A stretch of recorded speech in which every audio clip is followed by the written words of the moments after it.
So, for today, our quote is this: "It is impossible to get out of a problem by using the same kind of thinking that it took to get into it." And with that, I would like to introduce our guest. Amanda, welcome to The Switch. Thanks. It's good to be here. Thanks for having me. My name is Amanda Fialk. I am a licensed clinical social worker. I also have a PhD in clinical social work, and I am a co-founder and partner and chief of clinical services at an organization called The Dorm, which is located both in New York City and Washington, D.C. We provide treatment for young adults, specifically ages 18 to 30, who struggle with addiction and a wide variety of mental illnesses. So your quote is definitely a good one, Chase. We often say in my field that the definition of insanity is doing the same thing over and over and expecting different results. Awesome. So, I want to get into the dorm and some of the ideas around mental health care in the modern age, and especially with the COVID crisis. But let's start at, base level. I want to get to understand a little bit of your story and your journey first. So start us with where you grew up, and as much as you would like to explain about yourself and how you got to where you are today. The way I've been explaining it lately is if you could divide your life into where I started, where I was before, and where I am now, give us those three epochs. Okay. So I grew up in Westchester, which is just north of New York City, in a very privileged town and very high pressure town where I think that families focused a lot on really pressuring young people to do whatever they needed to do to get into good schools and to be prepared academically, or to be able to perform academically to get into, quote unquote, good colleges. Um, but for myself, at least, we were very much, I was very much underprepared with how to actually navigate a environment like college socially and emotionally, because those skills were really never taught to us as children. It was study, study, study, pressure, pressure, pressure. Okay, go off and go to college and just expect to know how to handle life and how to navigate that type of complex environment.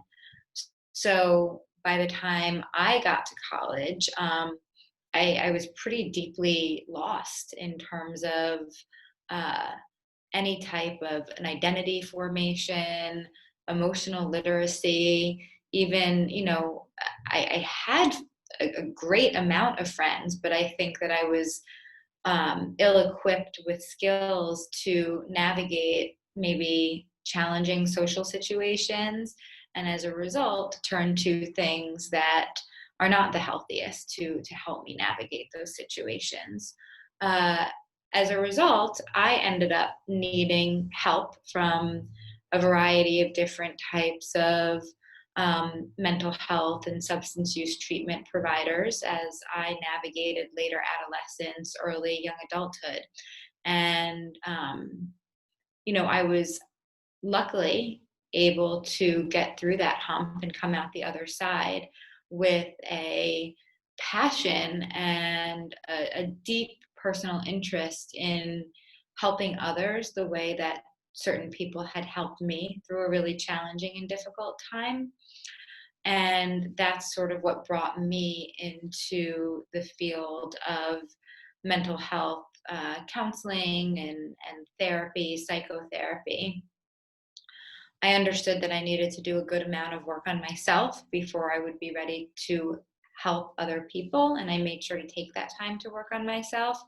But by the time that I went to school to pursue my degrees so that I could become a licensed clinician, I had a pretty good sense of uh, what I envisioned to be sort of the ideal type of treatment center specifically for young adults, because I think we hear a lot about how adolescence is really challenging, and uh, young adulthood kind of gets swept under the rug a little bit. And I think it is a unique developmental stage, especially now as the cost of living is getting higher and higher, as student debts are getting higher and higher. Young people are relying on their family for way longer. It's not like you turn 18 and all of a sudden, poof, you're an adult. There is a very distinct young adult stage of development that people need a lot of help navigating.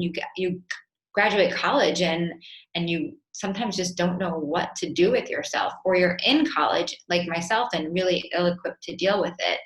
So when I started working in the field and just getting, my feet wet and learning how to navigate different types of treatment modalities for young adults, I met some really interesting people along the way, one of which is my now current business partner at the dorm.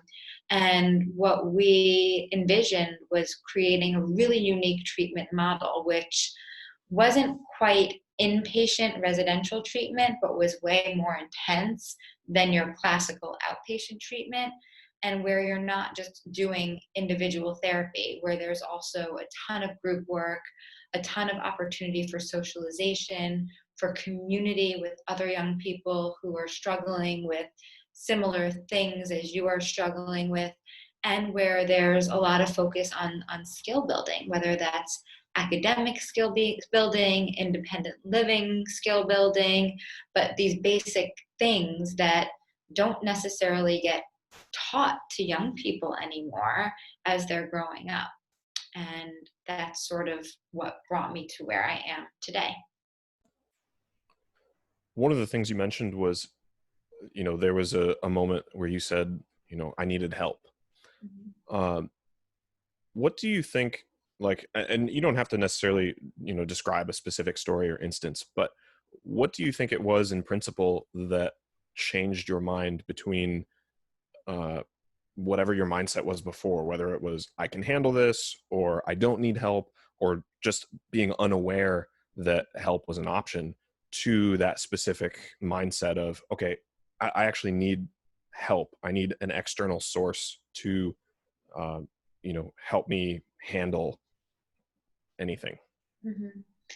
Yeah, for me, and I'll answer it for me personally, and then I'm gonna provide an answer for what I hope it will be for others, because I think, unfortunately for me, it took things getting pretty bad before I was able to ask for help. And I think, unfortunately, because change and because asking for help is so deeply uncomfortable, people tend to wait until it becomes so intolerable to not ask for help that there is no other option.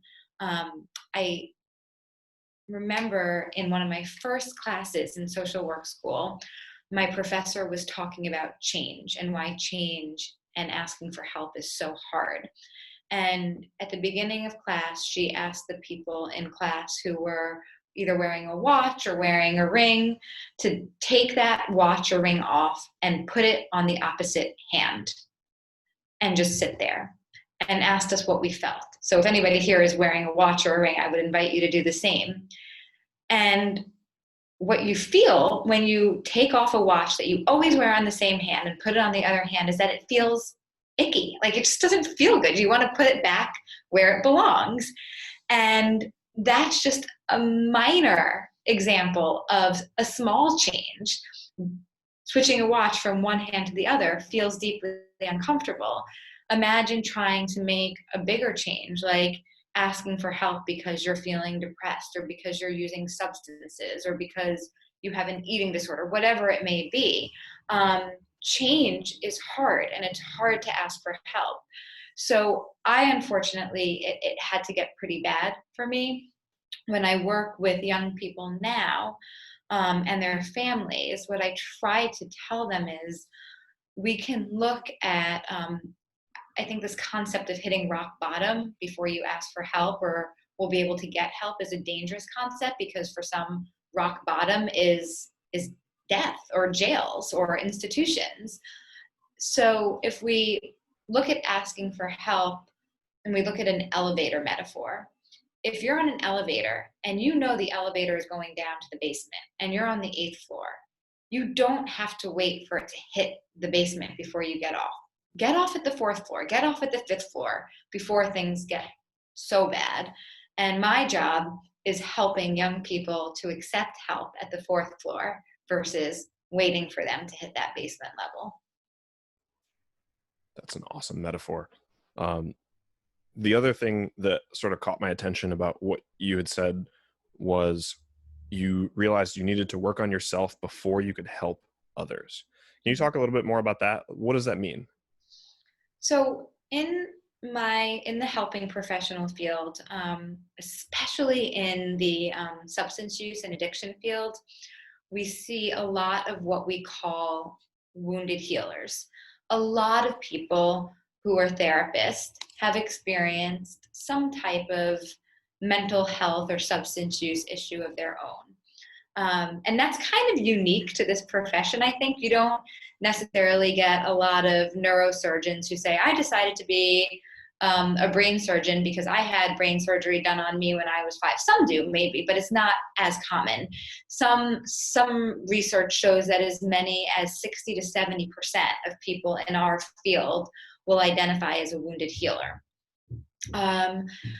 This, I think, can give you certainly an increased capacity for empathy and a deeper understanding. However, if you haven't fully done the work on your own wounds and healed from your own wounds, your own stuff, your own unresolved issues can get in the way of your ability to be a effective therapist. For instance, I'll give an example and then I'll tell you guys the more technical definitions. But let's say I had an unresolved issue that I hadn't explored in therapy with I'm not making up the story. My father's not narcissistic. He has other things. But let's say I have a narcissistic father and I had not explored and thoroughly sort of processed all of that relationship stuff with my narcissistic father. Fast forward, I get a new client. And part of doing work with young people is you work with the family as well. And this client's father is extremely narcissistic and reminds me of my own father. When I'm doing family therapy with this family, I might respond to this father based on my own issues with my father versus how the client needs me to respond to his father. In the therapeutic world, we call that there's 2 phenomenon that happen. There's countertransference, when a therapist has some type of either affective or cognitive or behavioral reaction to a client that they're working with based on their own stuff. That's countertransference. And alternatively, many clients will have what we call transference with their therapist. If I do something that reminds my client of their overly punitive mother, they might respond to me as if I am their overly punitive mother, even though I'm not, and that's transference. Yeah, that makes sense. So how do you, as somebody who runs, and this is getting ahead a little bit, how do you make sure that the people that you're hiring at the dorm are like not going to exhibit these counter-transference behaviors, as well as, how do you make sure that they're people who either have worked on or are working on themselves ahead of what they're trying to help other people do? That's a really, really important question. Well, I think the hiring process has to be just that. It's a process. It's not an interview. For us, when we hire somebody, they are not only meeting with, myself, my business partner at the dorm, 2 of the supervising clinicians at the dorm. In addition, they come to a team meeting So the whole team meets them, and then they spend a day in the life at the dorm. They sit in on groups, they participate. So they're with us, probably at least 6-7 times before we actually hire them. The other thing, obviously, is speaking to past supervisors and asking pretty targeted questions in an interview process. But I think the most important thing to acknowledge, and that's important to do in a therapeutic organization, that I think not all organizations take the time to do, is give ample time to your staff to be able to come together in a supervisory capacity to process stuff, to process their feelings, to process their issues. So we have a team meeting every single day of the week. Every single staff has individual supervision once a week. One team meeting a week, every Wednesday. We are not allowed to talk about our clients. We are only allowed to talk about ourselves and how our clients are making us feel from a countertransference perspective, so that we have time to really work through those issues. Clients are going to bring up stuff in us. That's okay. We just can't act out on those feelings that they are bringing out in us. We have to talk about them, acknowledge them, admit that they're there, and process them. Is there a natural kind of emotional journey of somebody who goes into this field? For example, is there kind of a emotional burnout that happens if you don't do the kind of things that you're talking about? And are those steps that you just mentioned kind of going in to prevent that type of thing? Yeah, absolutely. I think especially, in agency settings, this work can be really demanding emotionally. We are holding space for some really difficult material and some really difficult narratives. And, things like vicarious traumatization, compassion fatigue, burnout are really common in the therapeutic world.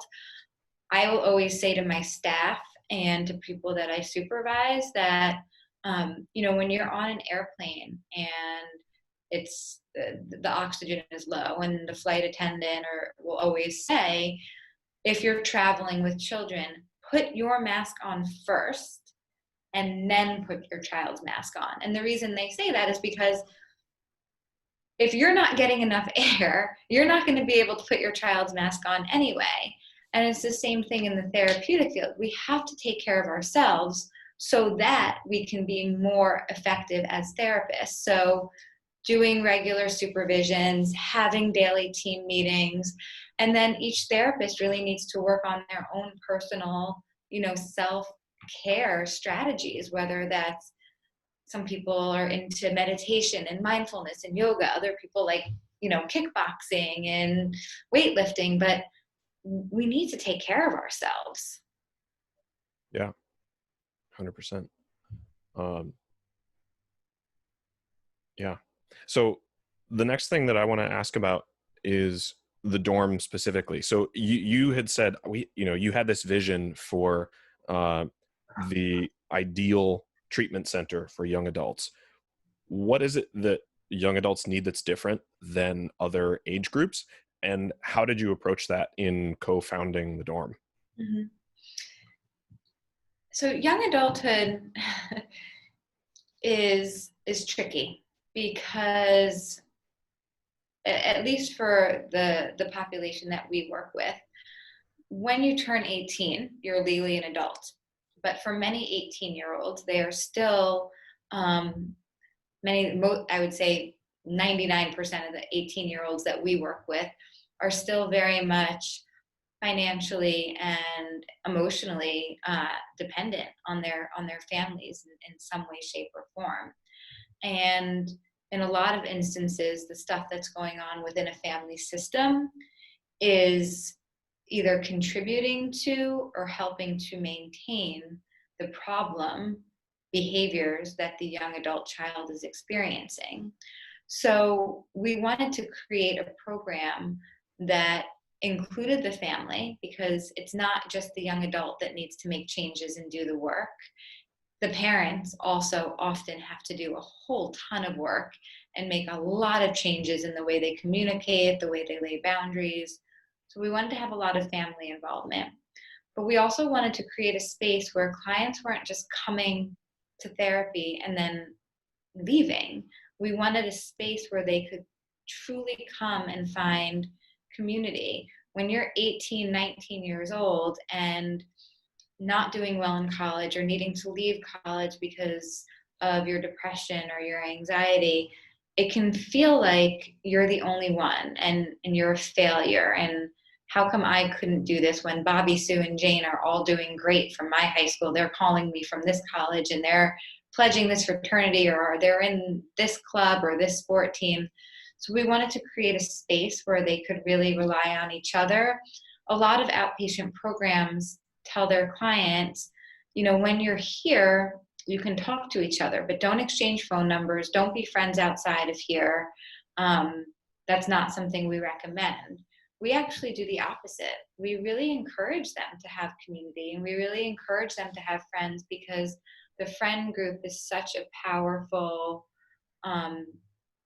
source of support outside of the family, especially as they're trying to individuate and create a true identity and independent life outside of the family system. And so, okay. Yeah. So if the established norm for outpatient treatment is don't be friends outside of this, Mm-hmm. and you're sort of going against that norm, like, what are the benefits seem obvious. Like you said, it establishes that sense of community. Are there any drawbacks to that? Like, what are the, I guess I'm just wondering, like, why wouldn't that be the norm if that has benefits over the other approach? Right. I think that, there are risks involved with it. And you have to be vigilant as a staff to stay on top of those risks. For instance, we are dealing with a group of young people who are, say there's a handful that are struggling with addiction issues. The risk is that if one or two of them is having a bad night and says, hey, let's go drink together, that they could pull 3 or 4 others out with them who might be more vulnerable or susceptible. There's also a risk, and this is something that we have to stay very on top of. While we certainly encourage our clients to be friends with each other, and we want them to be friends, we do not want them engaging in romantic relationships with one another. And when you get a bunch of young people hanging out together outside of treatment, there is always, because I think especially for them, a lot of them have struggles with attachment issues, and it can be very easy to sexualize relationships versus just to learn how to be intimate without that. There is risks for that. So we have to lay down, certain rules around fraternization, and that is a no-no for us. And we do a ton of community meetings. On a weekly basis, we have a community meeting with the entire staff and all of the clients, just to check in about what's going on outside of the treatment setting. I think what happens is they begin to value the dorm and the community there so much that they don't want to risk losing it by engaging in those behaviors outside of treatment, because that we don't have that many non-negotiable rules, but one non-negotiable rule is you can't engage in sexual behaviors with each other. If you do, that's not something, then you can't stay a part of the community, and you cannot use substances together or behavior. So behavior would be, engaging if somebody self-harming together, or participating in disordered behaviors around eating disorders. So, we don't want them doing that together. How long do your clients usually stay at the dorm? Our average length of stay is about 1.5 years, which is really also very long for an outpatient setting. In the beginning, they're typically with us much more intensely, upwards of 30 hours a week. And then as we work with them and help them to reintegrate back into school, internships, volunteering work, their schedule with us gets less and less intense over time until they're just at more of a maintenance level, at which point in time they can also serve as a mentor to other new clients coming in.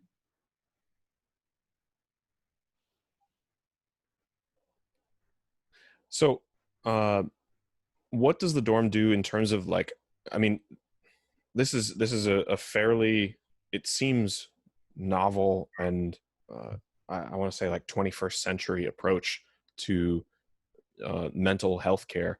Are there any other aspects of it that you would consider sort of more forward thinking than classical approaches? Like what, I really want to, contextualize it in terms of like, this is a very modern approach.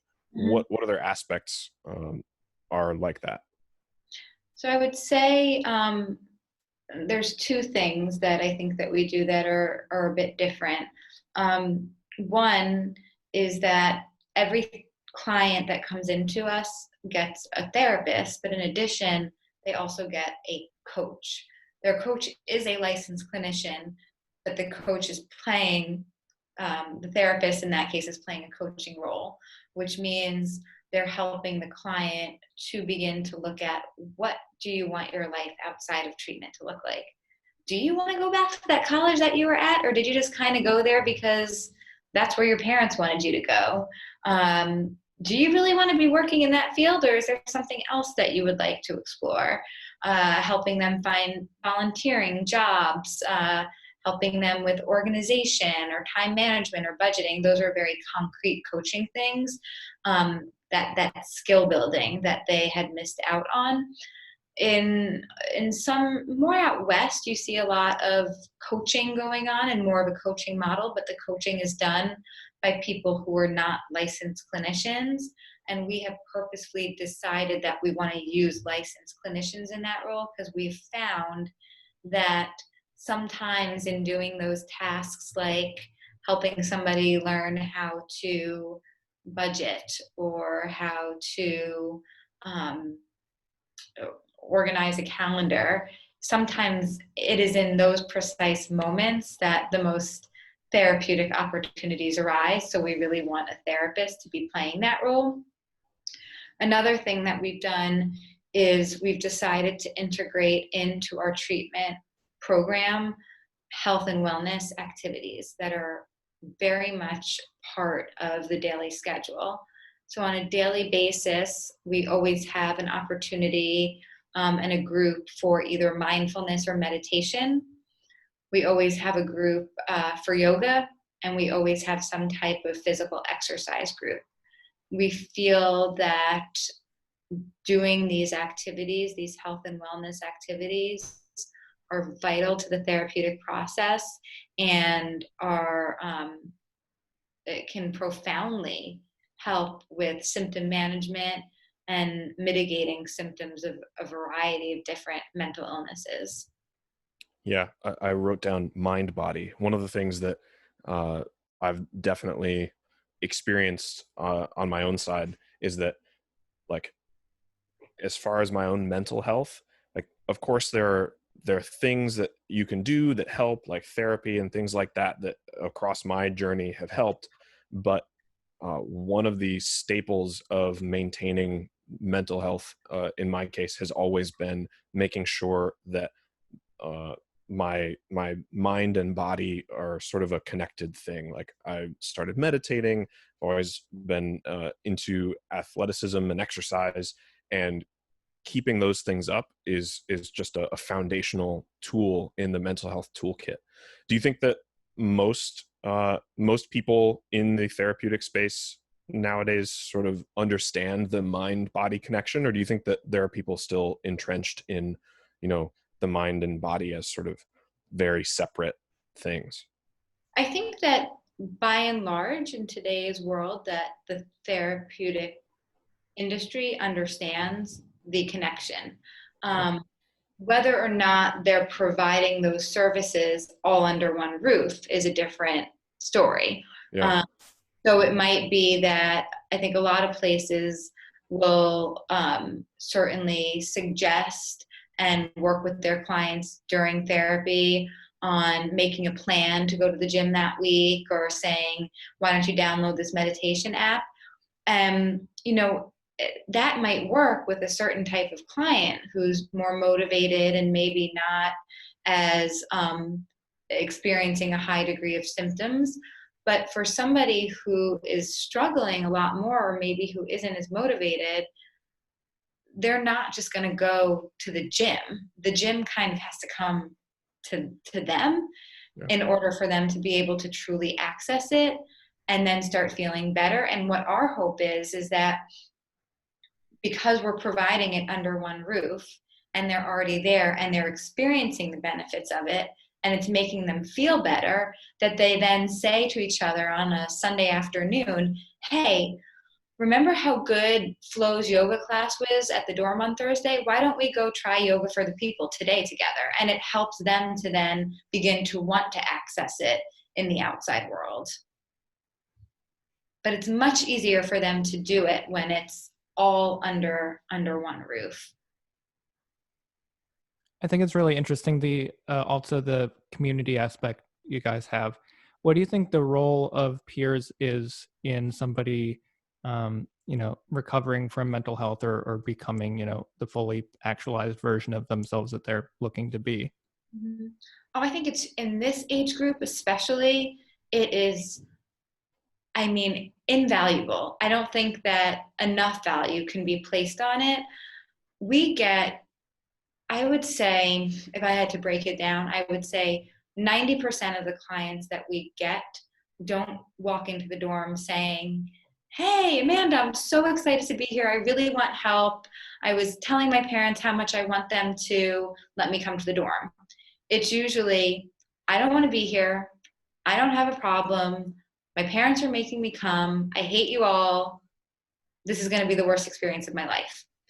And nothing that I say to them in that moment is going to change their mind. All I can say to them is, I hear you. This stinks. I know you don't want to be here. It must feel awful to be forced to be in a situation that you don't want to be in, and just sort of validate how they're feeling. But some of our clients do say to them when they start, hey, you know what? When I started, I felt the same way. It's okay. It's going to get better.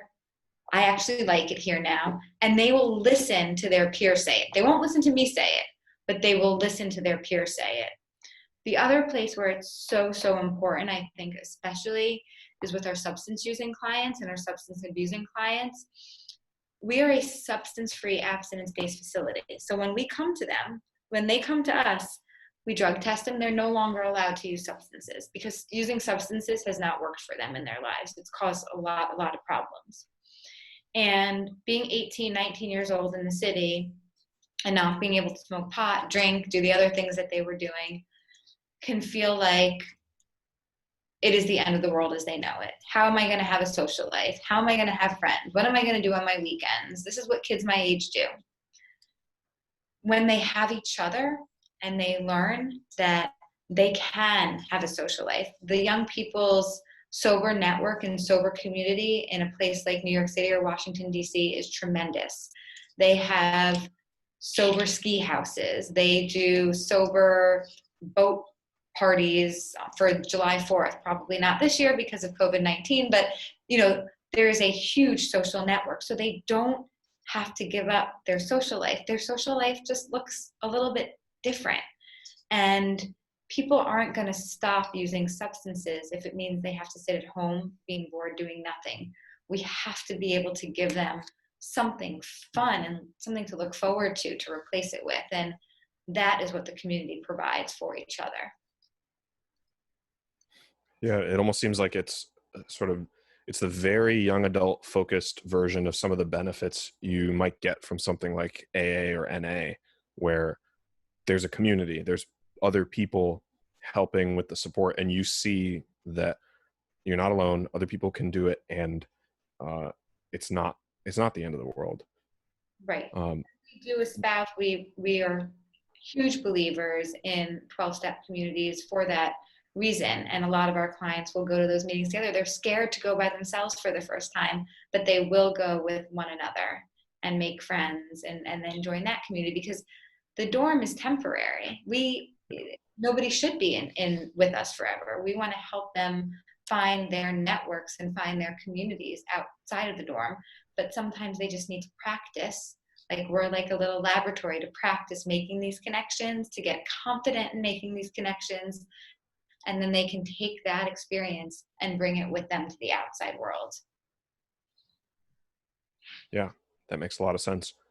One of our previous episodes was with one of my high school friends who, as a junior in high school, basically dropped off the map. And we didn't learn until later on that he had a huge drug and alcohol problem, and he was going through a whole lot of experiences. And we did a whole 3-hour interview where he just talked about his whole story from, start to the current day. And, you see exactly what community does to you and what your environment does to you. And yeah, it's super interesting. I want to talk next. I want to make sure that we hit the response to the COVID crisis. So what has the dorm been doing in terms of COVID? And then the other point, and you can take either of these that you want first. The other point is, how has the COVID crisis affected the general mental health of the population and people in general? And I want to talk about sort of what are some of the things that people can do to help cope.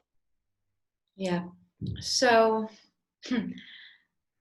when we started the dorm, we, with such a heavy emphasis on community, I don't think that we ever envisioned a time where we wouldn't be able to come together as community face to face to heal. It never crossed my mind as ever being a possibility, other than maybe, a really bad blizzard where we had to close for a day.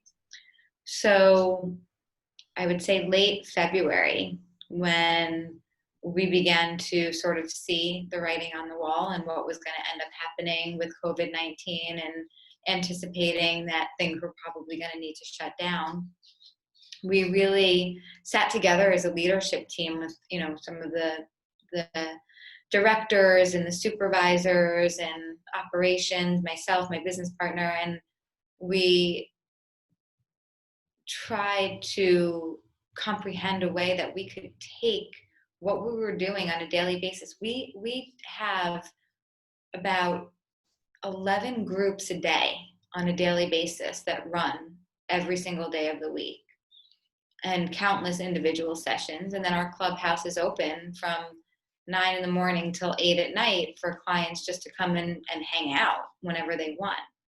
How are we going to take this to a virtual platform? What would this possibly look like? So we basically transferred our entire group schedule onto a Zoom platform so that all of our clients could access each and every single one of their groups via Zoom. And we practiced with our clients for about a week and a half, 2 weeks, where they were coming on site, but they were practicing doing some groups over Zoom, so we could sort of iron out little kinks. We could process with them what was working, what felt good, what didn't feel good, give them time to adjust to what was likely going to happen. The number one piece of feedback that we got from our clients after we ironed out the kinks was, the groups are great. We can do this. It's certainly better than having nothing during this time. But what about our clubhouse? How are we going to still have our clubhouse? So what we did was we also created a virtual clubhouse that was open from the same hours, 9 a.m. till 8 p.m, that clients could drop into at any point in time during the day. And we had certain staff there, monitoring it. And we would do, just social stuff during the clubhouse, whether that's virtual card games or watching movies or listening to music, just the same stuff that they do when they're on site, having meals together. So basically, once everything in the city started shutting down, we went fully virtual. And it wasn't until last week that we started phasing some face-to-face contacts back in. So for about 8 weeks, every single group session, every single individual, and our house was all taking place virtually in order to help compensate for the natural decompensation that's going to happen to mental health during this time. We added in for every single client a morning and nighttime check-in with their coach to help them to maintain healthy sleep-wake cycle, help them to get up to start the day, at the end of the day, process how the day went, help with sleep routine at night. We also added in a lot more weekend activities, understanding that unstructured time on the weekends during this pandemic was very unsettling. So a lot of opportunities for just fun social stuff via Zoom on the weekends. What's interesting is that I think the adjustment was actually harder for our therapists than our clients in some way. I think for a lot of our clients, it was almost easier for them to show up on Zoom than it is to get up in the morning, to get showered, to get dressed, to get on a subway, to walk to the dorm. Doing those things when you struggle with anxiety or depression or bipolar disorder can feel really difficult, and it can be easier to stay home and click on your computer and sign into a therapy session that way. So I'm actually more concerned about the reintegration back to face-to-face therapy than I am about the actual Zoom sessions at this point in time. I think the reintegration is going to be hard. For some of our clients who struggle with trauma, we're finding that it's been, they've said, staying at home has felt really safe. They don't want to come back to the office. And these are the things that we've been working with, helping them to get out, how to feel safe in the world. And now they've been home for 2 months. For our clients who struggled with anxiety and depression, they've said, now the whole world feels what I feel on a daily basis. So this is the feedback that we're getting from clients. I think certain diagnoses when it comes to mental health and coronavirus were really concerning to us. One particular subset that we had to do a lot of planning around was our clients who struggle with eating disorders, because we do a lot of meal supports on site, and we wanted to make sure they were getting their well-balanced meals. We got meals delivered to their houses that the dietitians on site would order to their houses. But stocking up on a 2-week supply of food, going grocery shopping when everybody's in a frenzy and very anxious, these are very triggering things for individuals who struggle with eating disorders. Our substance abusing clients, also very concerning to us. There was a lot of talk online about, quarantinis and Zoom happy hours, a lot of restaurants that we had clients that would order food from restaurants, and restaurants were throwing in, extra perks like a free beer on the house that they didn't order, which is very triggering for a substance using client. Drug dealers contacting them out of nowhere saying, hey, don't worry, we're offering, COVID safe delivery. So, you take people away from their support networks and throw more triggers at them, and they're more isolated. It is a disaster for, heightened mental health symptoms. Are there any virtual things that you've shifted to that you think you're going to keep? Yes. So definitely, actually. So what we found, because when we switched to a virtual platform, we wanted to see, how it was working. And we designed some Likert scale questionnaires to give out to clients and their family members. And we've begun really analyzing the results and the data. And for certain populations and for certain clients, it's actually quite promising. So as a mental health treatment organization, we are limited in scope in terms of who we can help based on our four walls and geography, right? So people that live in and around New York City can get our help, and people that live in and around Washington, D.C. can get our help. But there are college students in Iowa, or where I went to college. I went to Colgate, which is upstate New York, kind of central New York, not much around it, that are experiencing difficulties in college, but maybe aren't symptomatic enough to need to leave college. How can we help those kids stay on college campuses and get help beyond the once a week therapy sessions that the college counseling center offers? And I think that that is precisely where there is a place for a digital dorm platform where we can do those groups, offer the more intensive and creative individual and coaching model to them while they're on college campuses. So hopefully they don't need to take the medical leave and leave college to get help. Yeah. So there are a ton more questions that I want to ask and a whole bunch more topics that I want to hit, but I want to make sure that we respect your time and leave time for people to ask questions as well. So I want to go ahead and transition us to the off-topic segment. For anybody who's never listened to The Switch before, the off-topic is just a short segment at the end of all of our interviews that we do where our guests can bring up a topic that is not directly related to the main topic. It can be anything. We will spend, 5 minutes on it, and then we will hit the Q&A. So without further ado, Amanda, what do you have for us? Okay, so I planned this, and I'm not going to change it now, even though I was tempted to change it in the past 2 days because of the controversies that are going on around it. But what I had picked about 2 weeks ago when you brought this up was CrossFit. I don't know how many people here are familiar with CrossFit, but it's a specific type of, training philosophy, type of exercise that I personally love to do. We talked about self-care as therapists, and that is my sort of self-care place. It is my place that I get to go to for an hour a day and turn off my phone and turn off my brain and just do what I need to do for myself to unwind. Amazing. So why CrossFit? And then Alex, why do you object?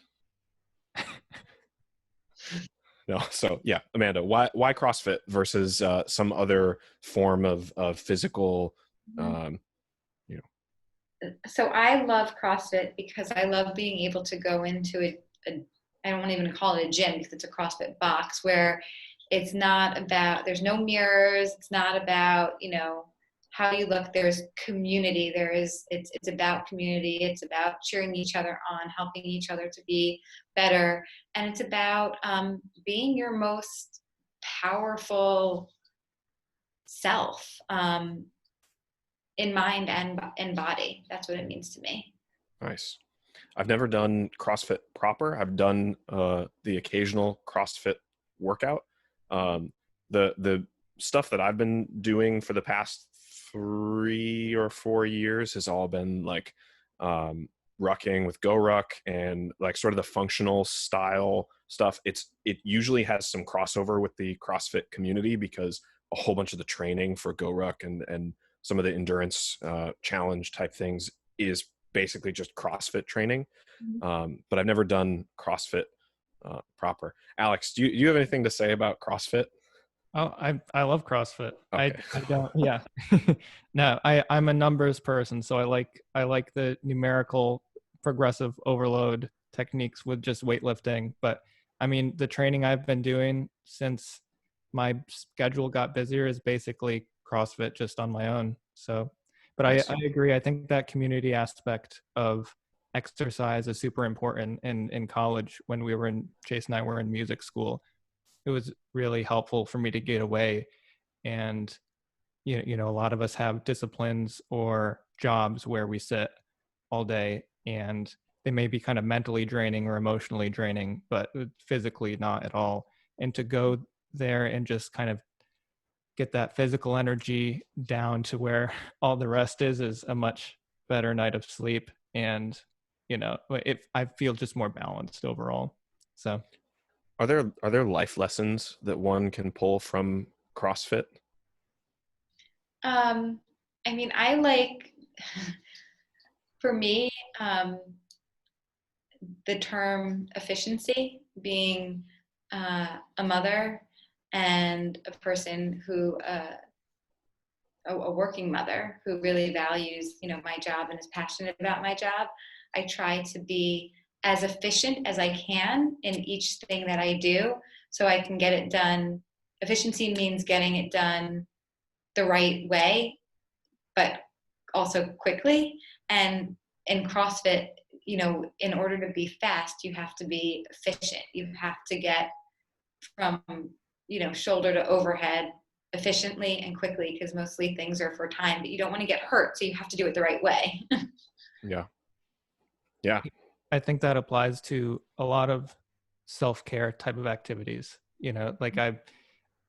When I was convinced, I need to meditate for an hour a day, that just becomes counterproductive when anything gets busy. And the same with, writing or journaling or anything. It's like, I'm going to do 1,000 words every day. And these things just become overwhelming. And like you said, CrossFit, you can get a full body workout, good cardiovascular workout, also muscle stimulation, all in the matter of, you could probably get a sufficient workout for, health at like 20 minutes. So Yeah. Awesome. Okay. Any last words on CrossFit? I want to make sure that we get a little chance for some questions from our live audience. No, I will not get into the controversies in the CrossFit world, because that would be a whole another hour right now. I'm going to go look it up because I didn't know that there were CrossFit controversies, but I'm interested. In a nutshell, basically,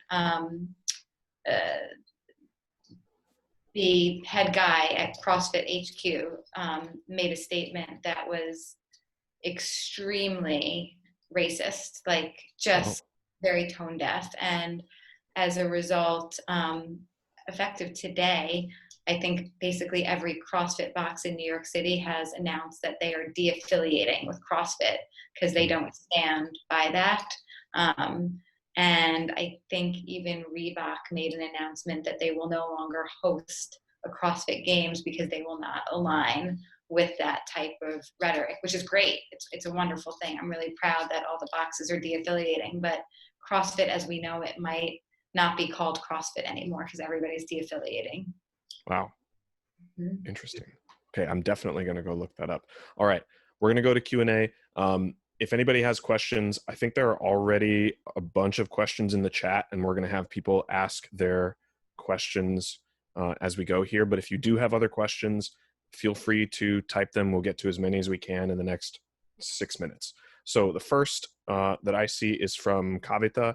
I will go ahead and unmute you, and you can ask your question.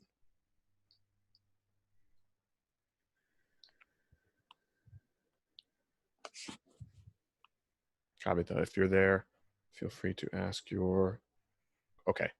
All right. We're going to move on to Sean from Philadelphia. Sean. Hi, I was wondering what strategies or techniques that you used at the dorm could be applied to all of our lives to help us, beat bad habits or build stronger community. Mm-hmm. Thanks.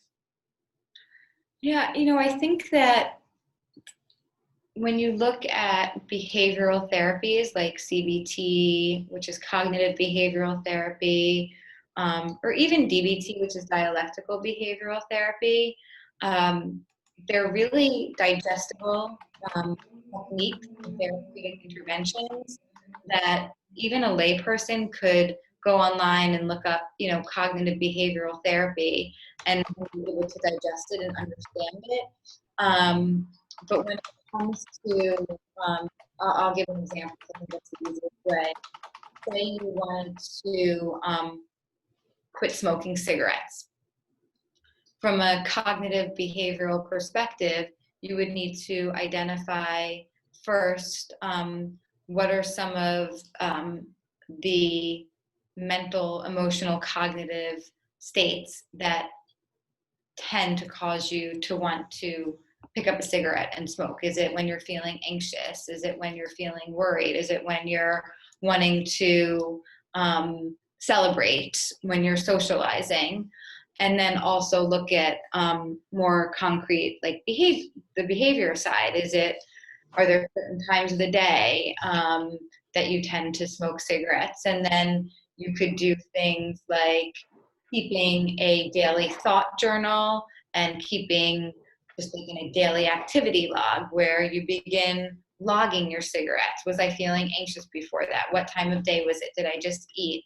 And then slowly begin chipping away at using cigarettes when you're feeling those things and using something else in its place. Like, okay, when I feel anxious, instead of picking up a cigarette, I'm going to get a toothpick and chew on it, or I'm going to start knitting or get a rubber band ball and, begin replacing one habit with the other. But there's very concrete sort of planning, daily logs that you can keep when trying to quit or change habits. But then the things that we spoke about too, mindfulness, meditation, these techniques, these are things that everybody can do on a daily basis, and there's apps for them, and they go a long way in making people feel better, just at baseline feel better. All right. Kavita asked me to ask her question for her. So she says, what are the percentages of relapses with the clients going through the dorm versus traditional therapies? Is there any data for how effective your model of treatment is versus some other models? Treatment as usual, yeah. So I would say treatment as usual, normal treatment facilities, depending on the diagnosis, but I would say, unfortunately, success rates are probably about 30 to 35%, generally speaking. So pretty darn low, which is a problem. And I think that problem speaks to our healthcare system, generally speaking, because unfortunately, in most insurance companies won't pay for the amount of treatment that is required to actually help somebody feel better. And that's a whole other discussion. About 2 years ago, because the dorm is about 10 years old. So about 2 years ago, we launched a pretty significant outcome study. We got Yale IRB approval, and we've been analyzing data. You need a big enough N, and you need to be around long enough to do a truly statistically valid research study. And our recovery rates are more up in the 80 to 85% range. We have client to staff ratio of for every 5 clients, we have 1 staff member. Most outpatient facilities are 30 clients for 1 staff member. The number of hours that they're with us is significantly more to start. So, there's major differences. And I hope that once we publish the results of this study, that can lead to a really big, a broader discussion and advocacy for changing the way that insurance companies decide that they do or do not want to fund treatment. All right, it is 9:59. Are you okay with one more question? Because I missed Clint at the beginning. So Clint, I'm going to unmute you. You can go ahead and ask your question. Okay, thanks, Chase. Yeah, at the very beginning of your talk, you mentioned, I believe, that up to 60% of therapists were dealing with issues of themselves that had implications with the client and transference, if I remember the right word, and other reasons. I was just very interested in your perspective on why, and that was different from, say, brain surgeons or whatever, but why would up to 60% of people with issues go in, become therapists themselves? Mm-hmm. I think that, the people that go into helping profession, up to 60 to 70%, have experienced some type of mental health issue in their history and have, entered into a stage of recovery. And having gone through that experience has a very deep and powerful impact on somebody. And in a lot of treatment models or treatment communities, there is a notion of in order to keep it, you have to give it back, you have to give it away. And there almost becomes a deep calling. I'll speak for myself, that the people who helped me, I will never forget those people. And if I can help, even one person the way that some of the people helped me, then I'm doing my job in this world. Like, it's almost like it becomes a calling. Like, you've gone through this thing, you've crossed to the other side. No two people have the same exact experience, but that underlying feeling, that core feeling, I think you get on a very personal level, because at the core of all of this is typically a lot of pain and a lot of fear. Some people might be using substances, some people might be using food, some people might be exhibiting symptoms of anxiety or panic, but pain and fear are at the core. And being able to walk through that and get to the other side, and then helping somebody else to do that, who then helps somebody else, is a very powerful process.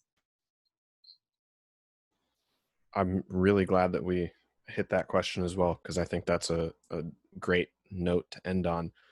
Amanda, I want to give you the last word, but first I'm going to ask you to plug anything that you would like. If there are places where people might want to follow up, either ask you questions, find out more about the dorm, anything like that, are there any of those resources out there that you want to guide people to? I'll put any links in the show notes, of course. Yeah, Chase, why don't you put up our website, thedorm.com. You can, on the website, there's a way to contact me directly. And if anybody has any questions about anything after this that they want to email me about, I am constantly on my phone. I'm constantly checking my emails, and I'm more than happy to answer any follow-up questions that you have. Or if people have friends or family or themselves might be struggling with something and want to get connected to different resources, I'm more than happy to point you in the right direction for those as well, because different things, I think different resources are better fits for different issues. Awesome. Well, thank you very much, Amanda. I have lots of questions still, so either I'll ask you in person or we can do a follow-up episode. Any final word before we let you go? No, just thank you for listening, and thank you for deciding that this was a worthy enough topic to be talked about. I think the more that we understand mental health and mental wellness, it's important. These things used to be so stigmatized and not talked about often enough, and left people feeling ashamed to ask for help. And the more that we normalize this and are able to talk about it, I think it empowers people to be able to say, I need help. I'm struggling with this. One in 5 people in the United States struggles with some type of mental illness. So it's common and it's okay, and we can talk about it and we can get help. All right. Thank you very much, Amanda. Thank Take you. care. See you later. Bye. Thanks, Amanda, and thanks, Chase and Alex.